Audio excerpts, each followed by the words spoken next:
Hey everybody, this is Andy Bennett with the CSS News Civil War Interpretive Center with part one of a series of videos. We are examining the role of the Civil War at Charles B. Aycock birthplace. That's where I am today.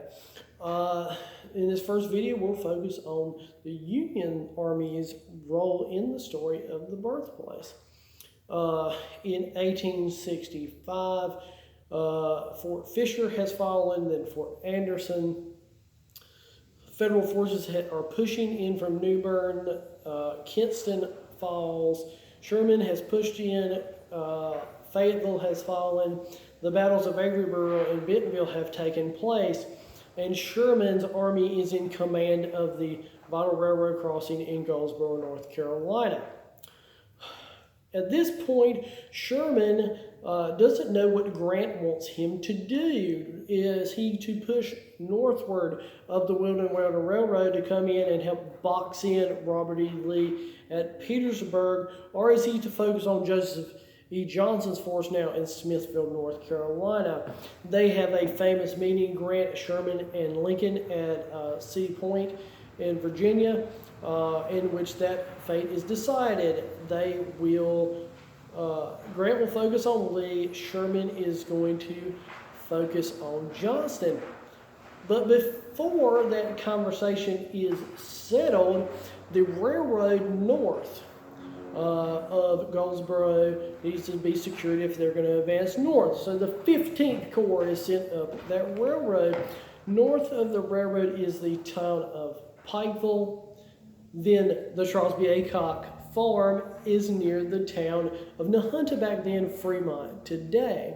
As the 15th Corps pushes up into this area, we don't know what the reaction from the Aycock family is.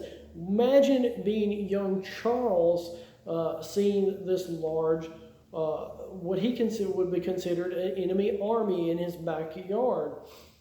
They're pushing up the railroad, as this federal force under the 15th Corps pushes towards the little town of Fremont, Nahunta back then. They encounter a Confederate force they estimate to be about 1,000 men.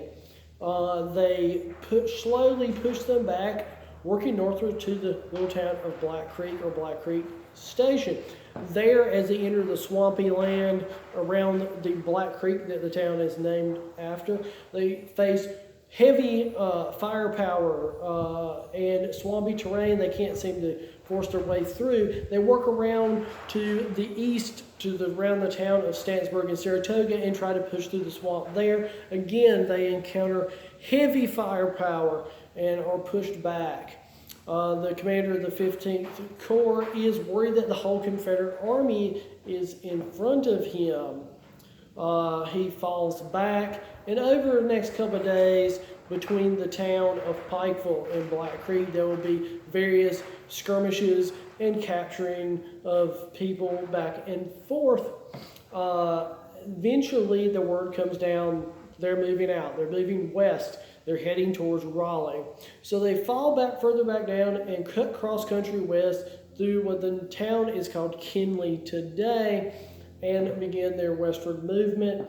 As they move west, they are being shadowed by a Confederate force moving in front of them. They will get in front of the 15th for the Confederate force and try to stop them numerous times using that striking of heavy firepower and falling back, the classic tactics of the Confederate trooper, the cavalryman. So they are clearly facing a mounted force, which we'll learn about in part two of this video. They will push on towards Raleigh. We do not know how the enslaved people here at Charles B. Aycock reacted. We don't know if they had previously fled from the family as the Union Army drew close, whether they fled when the Union troops showed up. We don't have that information. We don't have Charles's reaction or his family's reaction to the Union Army being so close.